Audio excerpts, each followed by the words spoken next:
खुलुमबाय आं बड'लेण्ड बुब्लिनि बिथां रादाबगिरिखौ सिगाङावनो आंनि खुलुमनायखौ जासिग्रोबाय। जोंनि जे 1106 नं सान्तिपुर बगरिबारि जि गुदि फरायसालि, बे गुदि फरायसालिया गायसननाया 75 बोसोर जाबाय। 1950 मायथाइयाव गायसनजानानै दिनैसिम बे फरायसालिनिफ्राय बारग'लांनाय माखासे फरायसाफोरा जिहेतु गोबां गुबुन गुबुन बिथिङाव सोलोंथाइ लानानै दावगालांबाय, बेजों लोगोसे उननि माखासे जा फरायसाफोर, बे फरायसाफोराबो दा थांगासिनो दङ। जोंनि गेजेराव बे बै समाव जे समाव माने फरायसालि गैयामोन, बे फरायसालि गैयै समावनो जोंनि गामियारि मानसिफोरा बे फरायसालिखौ गायसननानै जेरैबायदि मोनसे जोंनो बिहोमा होलांबाय, बे बिहोमा होनायनि फिथाइखौ जोङो दिनै मोनदों। आरो बे फरायसालियाव फरायनानैनो माखासे सोरबा इन्जिनियार जादों, सोरबा पुलिस बिफानाव माने गोजौ बिफानारि साख्रि मावनो हादों, सोरबा माने ACS रेंकनि साख्रि मावनानै दा मावगासिनो दङ, आरो गोबां गुबुन गुबुन बिफानफोराव गोजौ थाखोनि साख्रि मावनानै सोलिगासिनो दङ। बेनि मादाव जोंहा जोंनि बे फरायसालिनिफ्रायनो सासे इन्जिनियार जाय माने डाइरेक्टर लेभेलनि सुपारिनटेन्डेन्ट रेंकनि साख्रि मावनानै दा आजिरा मोनबाय, पुलिस इन्सपेक्टर जानानै आजिरा मोनबाय। आथिखालाव जोंहा भद्रेश्वर नार्जारि बिथाङा BTCनि सिङाव सासे सिनियर एकाउन्ट अफिसार हिसाबै साख्रि मावगासिनो दङ BTC सेक्रेटारियेटआव। आरो बेबादिनो गुबुन गुबुन बिथिङाव, जेरै थुनलाइनि बिथिङाव बा लिरगिरि हिसाबैबो मुंदांखा जाबोदों।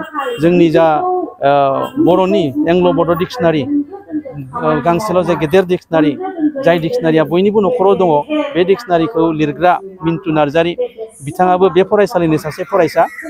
आरो आङो बुंनो लुबैदों जे माने जोङो बे फरायसालिनि जा फरायनानै मेट्रिक आनजादाव उथ्रिनाय धमधमा ओनसोलाव बे फरायसालिनिफ्राय 3ल' पास जादोंमोन, आरो बे 3 फरायसायानो बगरिबारि सान्तिपुर बगरिबारि गुदि फरायसालिनिमोन। बेबो मोनसे जोंनि थाखाय गोसोआव लाखिथावना। आरो जोङो बेबादिनो दिनैनि बे आफाद खुंनायनि गेजेरजों उन जोलैया जाहाथे बै गारबोनाय बा बारग'लांनाय फरायसाफोरा दिन्थिलांनाय माने लामाजों जाहाथे आवगायलांनानै आरोबाव गोजौ जोंनिख्रुइ साबसिन हामसिन सोलोंथाइ गोनां सुबुं जानो हायो, बेबायदि बाथ्राखौ साननानैनो जों दिनैनि बे हाबाफारिखौ लादों। आरो बे हाबाफारिखौ लानानै बिथांमोनखौ जों थुलुंगा होनो नाजादों। आसा थियो जों आरोबाव 100 बोसोर जायोब्ला बेखौबो जों फालिबावगोन। फालिनानै फैबाय थानाय माने जोंनि बे ओनसोलनि बे दाबथाम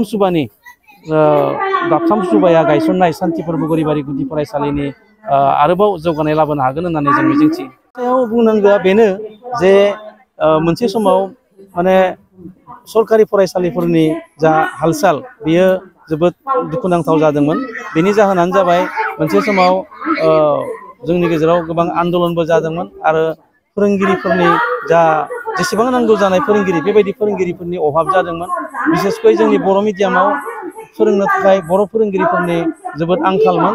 आरो गुबुन फारसे सरकाराबो जोंनि बिजोंनि फारसे एसेबां गोसो होआखैमोन, जायनि थाखाय माने बर' फरायसाफोरा गुबुन बिजोङाव फरायनाय मोनसे गोसो लादोंमोन। आरो बेनि अनगायैबो माने मोनसे ट्रेन्ड फैदोंमोन, जाय ट्रेन्डआव बर' बिजों फरायब्ला बारा गोजौ सोलोंथाइ लानो हानाय नङा होननाय बे साननायाबो जोंनि गेजेराव दङमोन। गुबुन बिजों फरायब्ला गेदेर मानसि जासिनो हायो ओरैना साननाय दङमोनखायनो एसे एनै बिदि खमायलांदोंमोन। आरो दा जोङो दिनैनि दिनाव माने बेफोर साननायखौ जाहाथे एसे एसे गारनानै जों गावनि बिजोंजोंनो फरायनानै मानसि जानो हानायनि माखासे बिदिन्थि जिहेथु जों नुबाय, बे हिसाबै दा जोङो आरोबाव बे बर' बिजोंजों फरायनाय बाथ्राखौनो जाहाथे बयबो गोसो गुदुं जायो, बेखौ सांग्रांथि लाखिनो थाखायनो नैबे हाबाफारिखौ जों लानाय जादों।